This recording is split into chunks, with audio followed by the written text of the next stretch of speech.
Part 2 को start करने से पहले मैं आप सबको बताता चलूं कि ये सीज़न 1 नहीं बल्कि सीज़न 6 है।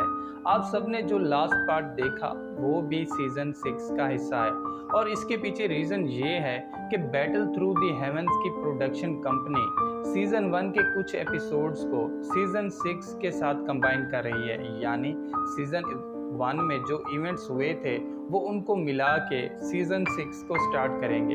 इसलिए वो सीज़न 1 के एपिसोड्स रिलीज़ कर रहे हैं ताकि आप सबको सीज़न 6 को समझने में दिक्कत ना हो और आप सीज़न 6 की स्टोरी को आसानी से एंजॉय कर सकें। मैंने पिछली वीडियो में भी रिवील किया था कि सीज़न 6 के स्टार्ट से पहले हमें फ्लैशबैक दिखाया जा रहा है, यानी सीज़न 1 के इवेंट्स दिखाए जा रहे हैं। मगर कुछ लोग बार बार कमेंट करके कह रहे हैं कि मैं झूठ बोल रहा हूँ, यानी ये सीज़न 6 नहीं है। इसलिए मेरी आप सब दोस्तों से रिक्वेस्ट है कि मैं जो वीडियो अपलोड करूं उसे पूरी तरह से देख लिया करें ताकि आप सब अच्छी तरह से एपिसोड को एंजॉय कर सकें और उसे समझने में दिक्कत ना हो। पार्ट 2 के स्टार्ट में शाओ येन गुस्सा होकर शाओ टेम्पल से बाहर चला जाता है क्योंकि उसकी वजह से शाओ फैमिली को शर्मिंदगी का सामना करना पड़ा।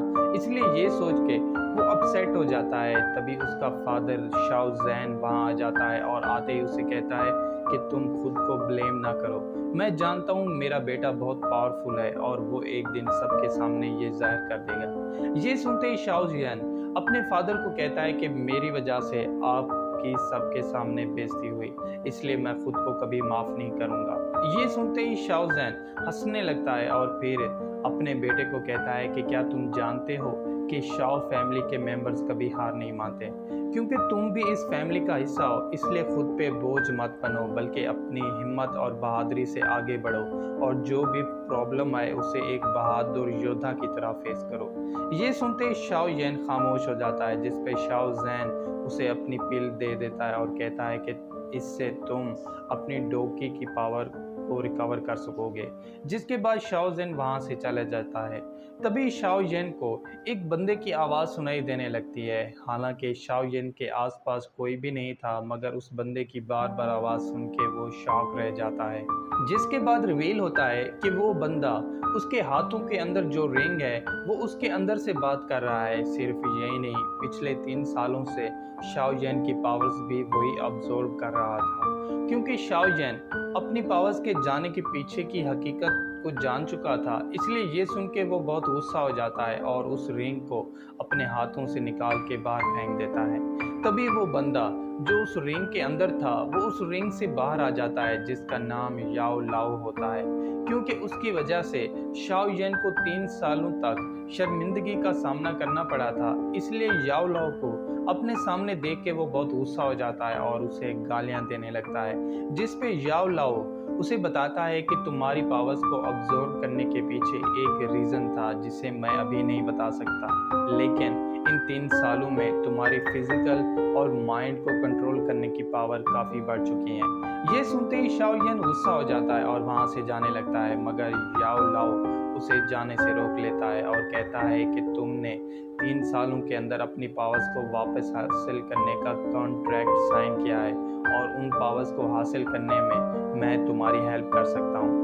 ये सुनते ही शाओ येन वहीं पे रुक जाता है और उसे कहता है कि अगर तुमने इन 3 सालों में मेरी पावर्स को अब्जॉर्ब ना किया होता तो आज मैं डाओ पर्सन के लेवल पे होता। ये सुनते ही याओ लाओ हंसने लगता है और उसे बताता है कि डाओ पर्सन तो एक जूनियर लेवल है, इससे आगे भी ढेर सारे पावरफुल लेवल हैं जिनके बारे में मैं जानता हूँ और तुम चाहो तो मैं तुम्हें सिखा भी सकता हूँ। ये सुनते ही शाओ येन खामोश हो जाता है और फिर उसे कहता है कि अगर तुमने 1 साल के अंदर मुझे डाओ पर्सन के लेवल तक पहुंचा दिया तो मैं तुम्हें माफ़ कर दूंगा।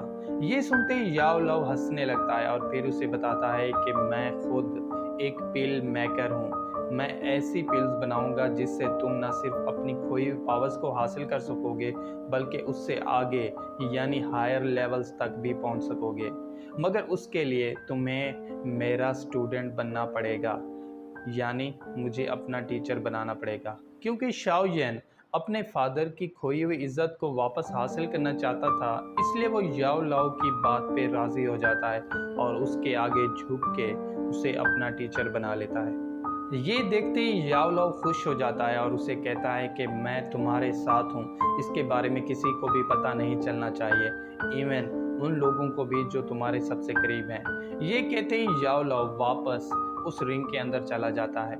इसी बीच यूनर, जो कि शाओ यन के लिए बहुत परेशान थी, वो वहाँ आ जाती है। दोनों एक दूसरे के साथ हंसी मजाक करने लगते हैं और एक दूसरे के साथ क्वालिटी टाइम स्पेंड करने लगते हैं। अब अगली सुबह शाओ यन यूनर के साथ मार्केट में चला जाता है, क्योंकि अपनी खोई हुई पावर्स को हासिल करने के लिए उसे कुछ मेडिसिन की ज़रूरत थी, इसलिए वो उस मार्केट से कुछ मेडिसिन लेने लगता है। तभी जियाली फैमिली के कुछ बंदे वहां जाते हैं, उनके साथ उनका लीडर गालियो भी होता है, जो आते ही शाओ यन की पावर्स का मजाक उड़ाने लगता है। सिर्फ यही नहीं, गालियो उसे ये भी बताता है कि जियाली फैमिली ने एक पिल मेकर को हायर किया है, जो बहुत जल्द इस मार्केट में शाओ फैमिली के कारोबार को डिस्ट्रॉय कर देगा। क्योंकि शाओ यन शाओ फैमिली के कारोबार के बारे में ज़्यादा कुछ नहीं जानता था, इसलिए वो गालियो से उसके बारे में पूछने लगता है, जिस पे गालियो उसे बताता है कि वुडन सिटी में ये मार्केट कारोबार करने के लिए सबसे बेस्ट जगह है, क्योंकि शाओ फैमिली ज़्यादातर इनकम अपनी बनाई हुई पिल्स को बेच के हासिल करती है। इसलिए जैसे ही वो पिल मेकर यहाँ आएगा तो जियाली फैमिली की पिल्स और ज़्यादा बिकने लगेंगी और शाओ फैमिली का कारोबार चौपट हो जाएगा, यानी जियाली फैमिली वुडन सिटी की सबसे पावरफुल फैमिली बन जाएगी। सिर्फ यही नहीं, गालियो इसके साथ साथ शाओ यन की मंगनी के टूटने का भी मजाक उड़ाने लगता है, जिसे सुन के यूनर गुस्सा हो जाती है और उस पर अटैक करने लगती है। मगर शाओ यन उसे ऐसा करने से रोक लेता है और उसे कहता है कि मैं इस बेइज्जती का बदला खुद लूँगा, और वो भी सूद समेत। और इसके साथ ही पार्ट 2 यहीं पे एंड हो जाता है। तो दोस्तों, अगर आपको पार्ट 2 की एक्सप्लेनेशन अच्छी लगी हो तो चैनल को सब्सक्राइब और वीडियो को लाइक ज़रूर कीजिएगा। और अगर आप चाहते हैं कि मैं आगे के एपिसोड्स को भी एक्सप्लेन करूं तो कमेंट करके ज़रूर बताइएगा। Thank you.